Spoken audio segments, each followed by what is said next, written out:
హే friends, ఎప్పుడైనా మీ మనసు చాలా ప్రశాంతంగా ఉన్నప్పుడు ఒక పిడుగు పడితే ఎలా ఉంటుంది?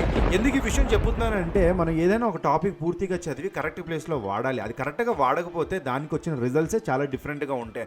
What is the difference between inner HTML text content and inner text గురించి మనం చూద్దాము. సపోజ్ నా దగ్గర ఒక హెచ్టిఎంఎల్ కోడ్ ఉంది, పాజ్ చేసి అది ఏంటో క్లారిటీగా చూసుకోండి. దాన్ని నేను document dot element by ID ద్వారా నేను సెలెక్ట్ చేసుకుంటున్నాను. అండ్ ఇక్కడ మీరు చూస్తే div డాట్ ఇన్నర్ హెచ్టిఎంఎల్ అని ఇవ్వగానే it gives me access to the entire లోపల ఉన్న హెచ్టిఎంఎల్ ఎలిమెంట్స్ కూడా యాక్సెస్ ఇస్తుంది.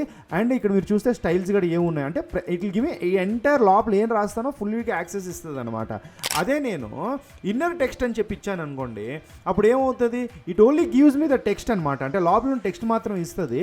కానీ ఇక్కడ మీరు చూస్తే ఓకే, డిస్ప్లే నన్ అని చెప్పి మనం వాడాం కదా, ఆ రెండెడ్ అవ్వలేని వాల్యూని ఇవ్వట్లేదు అనమాట. Okay, so it considers the styles.